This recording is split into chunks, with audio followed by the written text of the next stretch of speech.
April 6, 1945. Dawn breaks over the East China Sea. The gray light of morning reveals the vast formation of Task Force 58 off Okinawa. Radar picket destroyers sit miles ahead of the main fleet, exposed and waiting. Every sailor on watch knows what is coming. At 0600 hours, radar screens bloom with contacts. Not dozens, hundreds. The sky begins to hum.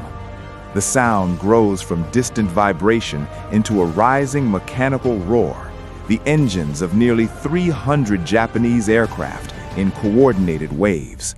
Zero fighters, dive bombers, aging trainers turned into suicide machines.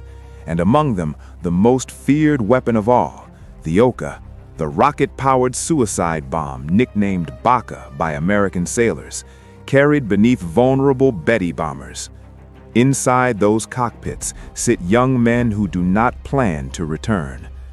Operation Kikusui No. 1, the first of 10 massive kamikaze offensives, has begun. But this time, something is different. 2 years earlier, in secret laboratories at Johns Hopkins Applied Physics Laboratory, under physicist Dr. Merle Tuve, American scientists had begun working on a device so ambitious that even British engineers believed it impossible. A miniature radio transmitter, small enough to fit inside an artillery shell. A fuse that would think. The principle was elegant. The shell would emit radio waves.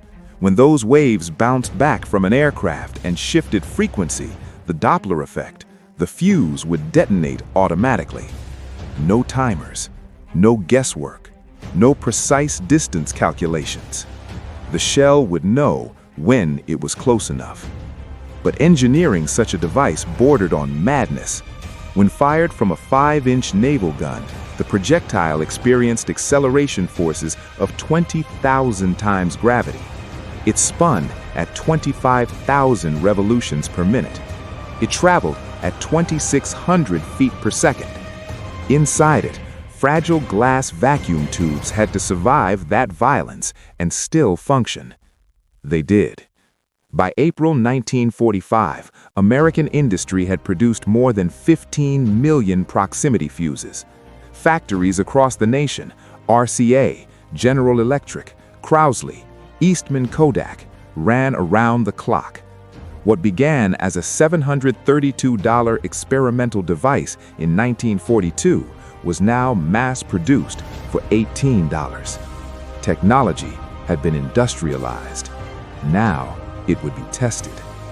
As the first wave of kamikazes approaches Okinawa, American destroyers open fire at 12,000 yards. Black bursts fill the sky. But something is different. The explosions are no longer random. They are perfectly placed. Near misses become kills.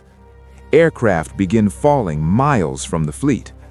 Time-fused shells once required over 1,100 rounds to destroy a single attacker.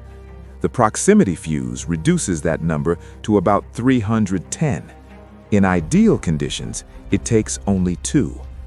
The kamikaze pilots encounter something they were never trained to face, a wall of explosions that seems almost intelligent. USS Laffey endures one of the most violent assaults of the war. In just 80 minutes, 22 aircraft attack her. Her gunners fire 345 VT-fused rounds and shoot down 9 attackers outright. She is struck 6 times, yet survives. Without proximity fuses, she would have been sunk within minutes. Across the fleet, similar stories unfold. USS Hugh W. Hadley destroys multiple kamikazes in rapid succession. USS Aaron Ward survives a 52-minute assault by 40 aircraft. Even when overwhelmed, ships inflict devastating losses before being struck. The mathematics begin to shift. During earlier campaigns in the Philippines, kamikaze success rates exceeded 30%. At Okinawa, with widespread use of proximity fuses, that number drops dramatically. Fewer than 1 in 4 attackers reaches a target. and by late campaign, the rate falls below 20%. Japanese commanders take note. Vice Admiral Matome Ugaki records in his diary that American anti-aircraft fire has become remarkably effective.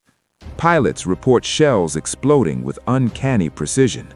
Approaches once considered safe now feel impossible. The Oka, the rocket-powered suicide bomb, nicknamed Baka by American sailors, proves especially vulnerable. Though capable of 575 miles per hour in its final dive, it must be carried within range by slow Betty bombers. American radar and fighters destroy most carriers before launch. And even if launched, the VT umbrella, coordinated patterns of proximity-fused fire, creates overlapping spheres of fragments that even high-speed targets cannot penetrate reliably. Meanwhile, Japanese anti-aircraft technology lags years behind. Their guns still rely on mechanical time fuses, requiring manual setting. When the battleship Yamato sails on her final mission on April 7, 1945, she faces over 300 American aircraft. Her anti-aircraft barrage proves largely ineffective. Yamato sinks with massive loss of life. American losses are minimal. The technological gap is undeniable. Over the course of the Okinawa campaign, nearly 1,900 organized kamikaze aircraft are launched. 36 American ships are sunk. 368 are damaged. The losses are severe, but survivable. Without proximity fuses, they would have been catastrophic. Admiral Richmond Kelly later writes that without the VT fuse, losses would have been unbearable. Admiral Aaron Burke recalls that fast carrier task forces would have suffered enormously greater casualties. Even Japanese post-war analysis acknowledges the truth.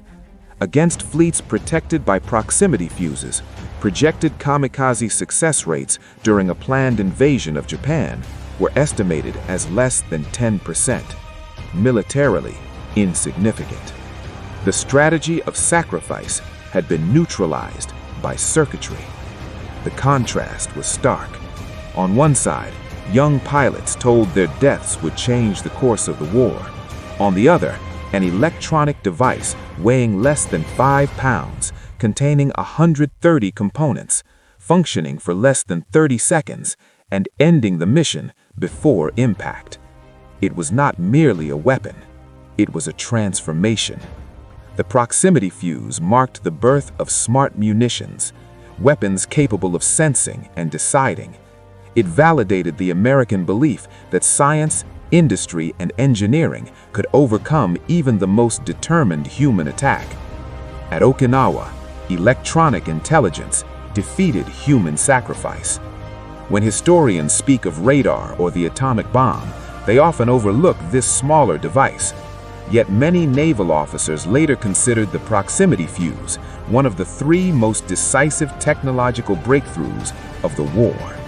Because in the skies of Okinawa, it saved ships, it saved fleets, and it saved thousands of lives.